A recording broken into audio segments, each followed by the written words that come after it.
What makes a watch a head turner? What makes a watch pop?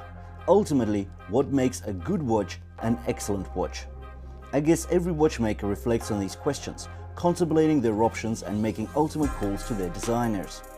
This STEELFLIER SF740 is homaging a legacy, a rich history of cockpit watches. The closest watch that served as an inspiration here was the Zenith Pilot Type 20, but the STEELFLIER has added twists and turns to the original design that allows us to enjoy the rich appearance at a fraction of the price, like literally a fraction. The VH31 powering on this timepiece brings a robust and practical dependability factor. The sweeping seconds pointer beating at 4 times per second imitates the automatic sweep. The sapphire crystal and stainless steel resist the elements, while the oversized screw onion crown provides the STEELFLIER a unique look. With earnest utility, you will be able to set the time even in heavy gloves. 200 meters of water resistance make this piece truly an all-rounder, a Flieger with diver watch reliability.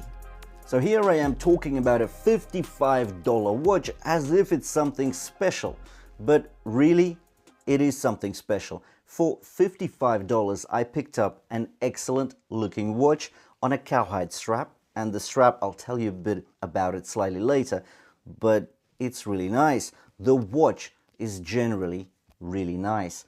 Legibility, that's everything on this watch. That onion crown, unique, interesting. I think this is a really nice all-rounder. Again, premium materials, and it's built to last.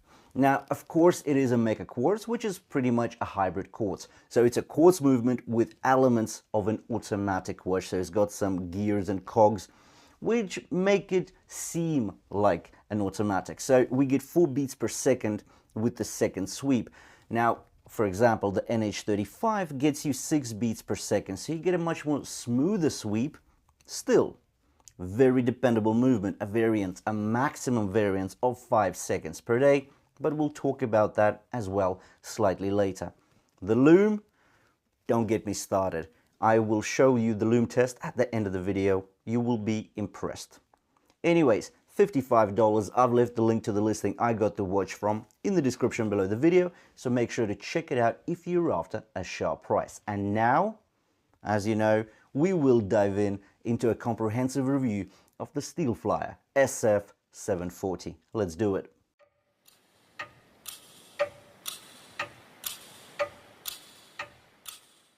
In regards to the dimensions, we get a diameter of 39 millimeters, a lug-to-lug length of 46.5 millimeters, a height of 12 millimeters, a lug width of 20 millimeters, and a weight of 82 grams with the strap. From the sidelines, the watch looks heavy. The brushed and matte finish of the stainless steel case create an illusion of a much more hefty piece than it really is. Once you pick it up though, the 80 grams are really light. It's almost feather light. Of course, the cowhide strap plays a large part to this effect, and the strap is fantastic. 2.5 millimeters thick, and it does complement the sturdy appearance. The tan brown outer face is so befitting the orange Arabic numerals on the dial. The white stitching on the edges accent the adventurous and practical nature of the watch, pulling us away from a more dressy and formal style. But also the white stitching actually complements the white minute rack as well as the hands edging on the dial. The buckle clasp though on the strap is polished. Milled, yes. Signed, no. Is that a downer? Well, not really. Looking at the profile of the case, the watch boasts lean and sculpted flanks.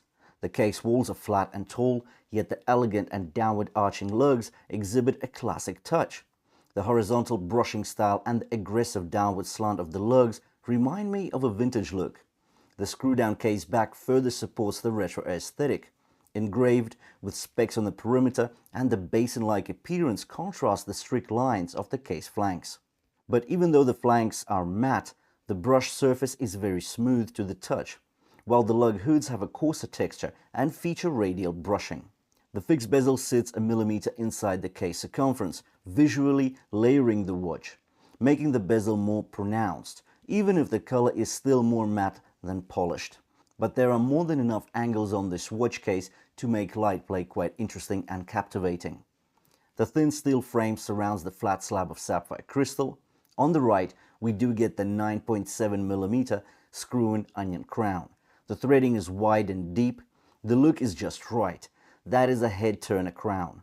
It's elegant, yet the wide grooves once again push us towards an adventurous rather than a more formal appearance. I did experience a slight frustration though with the dissonance in crown rotation and the minute hand movement distance.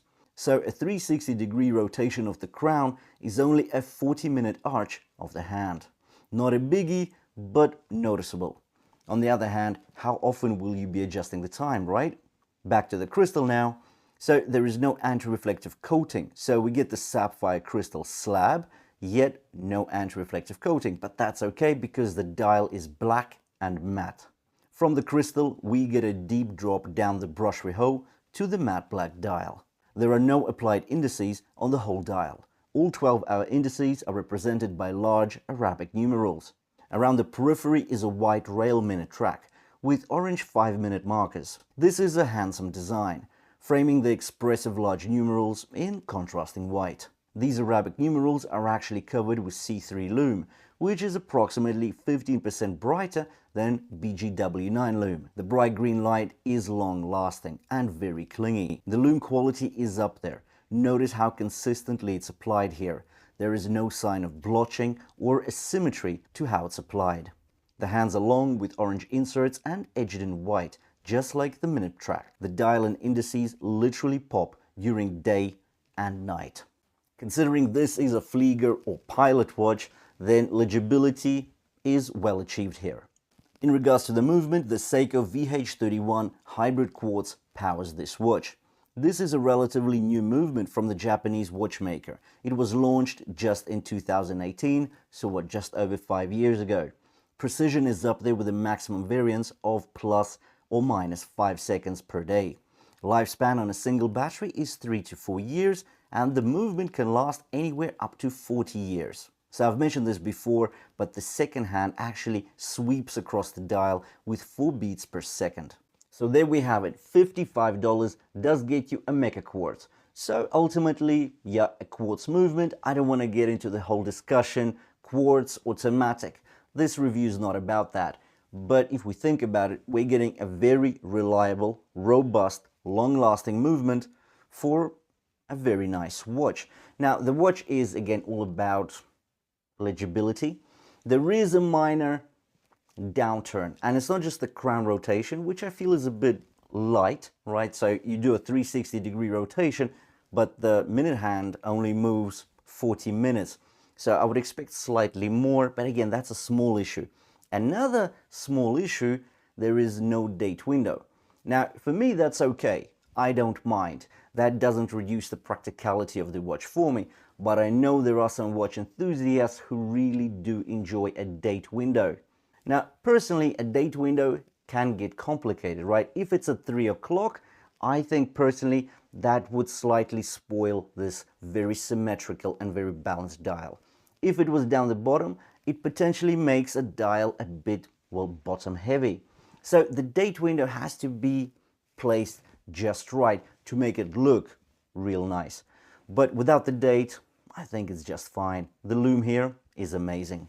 But anyways, I have left a link to the listing I got the watch from in the description below the video, so make sure to check it out if you're after a sharp price. Thanks for watching, and I'll see you in the next one.